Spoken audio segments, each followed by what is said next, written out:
financial and economic crisis of the last 6 years caused recession, but also rising unemployment in both America and Europe.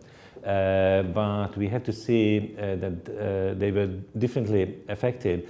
In the first phase, America lost a lot more jobs than the European Union, primarily because in some of the EU countries, like Germany, for example, on the basis of good social dialogue at the workplace and in specific sectors, they introduced short-time work arrangements in order to ensure that they don't need to dismiss too many workers when the collapse of the demand was temporary. That was understood that this is a temporary shock and the demand would come back.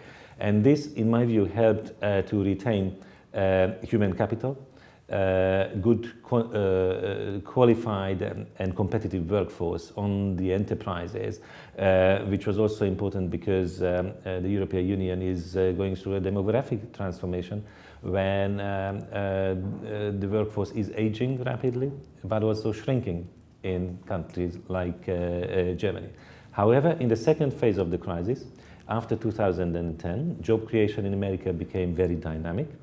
Because the government at that time managed to introduce a lot of demand-side stimulus measures, as opposed to the European Union, which went into a second recession, and especially the Eurozone periphery suffered very large-scale job losses again, and unemployment went to a record level, 11% in the EU and 12% in the Eurozone. The young generation suffered disproportionately at the time of the long recession.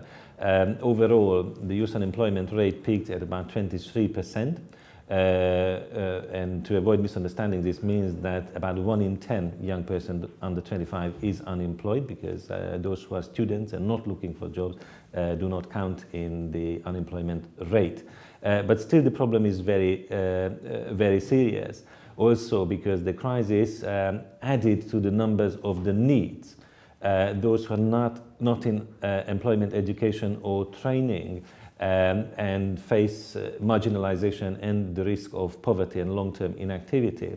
And the need rate, in fact, also in the UK increased very significantly and sharply in the crisis years, and that's why the European Commission believes that we need to respond to this with bold action and new types of measures and institutions, and we have been advocating the Youth Guarantee, which became a common European effort to tackle youth unemployment and inactivity, also supported by additional funding from the EU budget. There are some very good models of the European Union, despite the crisis, where countries manage to reconcile economic competitiveness with social cohesion, and very often this does not require enormous social budget. That means that they prioritize social spending in areas like tackling child poverty, which also ensures that at a later stage we can maximize benefits and avoid future costs. If you ensure that young people are enrolled in kindergarten and start primary school properly, the performance at school will be better, you will have less early school leaving, and you will have, at the end of the day, a more employable workforce and a more cohesive society, and you will face less risk of inequalities, which also undermine growth, as the OECD report recently proved.